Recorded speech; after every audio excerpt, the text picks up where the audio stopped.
Assalamualaikum warahmatullahi wabarakatuh dan selamat sejahtera. Hari ini saya nak terangkan pasal dua perkara, iaitu subjek dan predikat di dalam ayat. Dan latihan pun kita akan buat latihan berkaitan dengan subjek dan predikat. Okey. Sebelum ni dalam kelas saya dah pernah bagi tahu secara umum apa itu subjek dan apa itu predikat. Okey, ini saya bacakan definisi dalam buku. Kalau baca buku-buku tata bahasa dekat mana-mana buku, biasanya dia akan bagi definisi ni. Subjek merupakan konstituen dalam sesuatu ayat yang terdiri daripada satu perkataan atau beberapa perkataan yang berfungsi sebagai frasa nama dan menjadi unsur yang diterangkan. Kalau kita tengok definisi ni, macam apa benda maksud dia ni, apa yang dimaksudkan ni. Okey, tak apa, nanti saya akan terangkan. Okey, yang pertama, abaikan definisi ni, saya bagi dah. Tapi saya bagi kat definisi ni kalau awak nak buat rujukan. Tapi saya ada definisi yang lebih senang sikit untuk awak faham. Okey, cuba kita tengok. Subjek adalah perkara cara nak faham apa itu subjek adalah subjek bila kita baca dalam satu-satu ayat tu tentang siapa. Tentang siapa tu maksudnya subjek. Contoh ayat yang pertama, petani itu membajak sawahnya setiap hari. Noktah. Ni ayat yang pertama. Okey, ayat ni mengenai siapa? Okey, ayat ni adalah mengenai petani itu.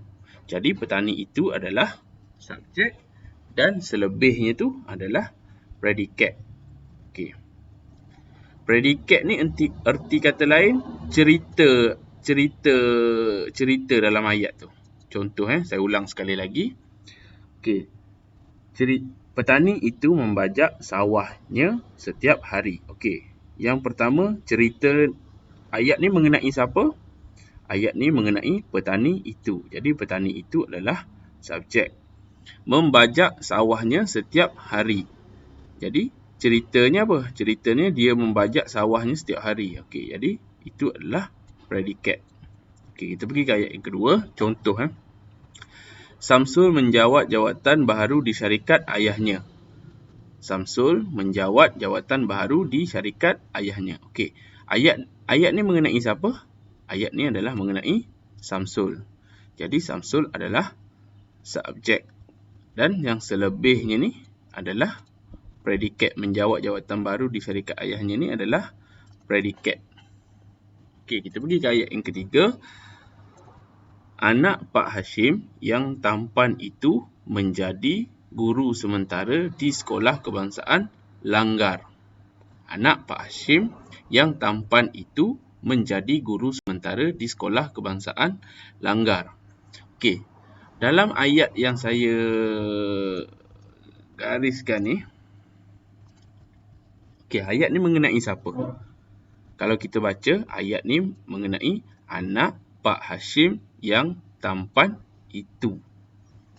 Anak Pak Hashim yang tampan itu. Jadi, anak Pak Hashim yang tampan itu merupakan subjek.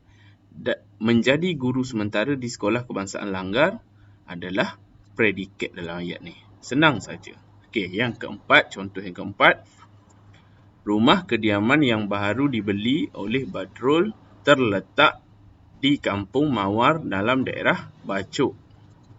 Rumah kediaman yang baru dibeli oleh Badrul terletak di Kampung Mawar dalam daerah Bacok. Okey. Dalam ayat ni, dalam ayat yang saya garisan tebal ni, ayat ni cerita tentang siapa? Ayat ni cerita tentang rumah kediaman yang baru dibeli oleh Badrul. Dicerita pasal rumah kediaman yang baru dibeli oleh Badrul. Ceritanya tentang apa cerita dia? Cerita dia adalah terletak di Kampung Mawar, daerah Bacok. Jadi, yang rumah kediaman yang baru dibeli oleh Badrul ni merupakan subjek. Terletak di Kampung Mawar dalam daerah Bacok adalah predikat ayat. Okey. Sekian saja daripada saya. Secara ringkas penerangan macam mana kita nak bezakan antara subjek dan predikat dalam ayat. Okey.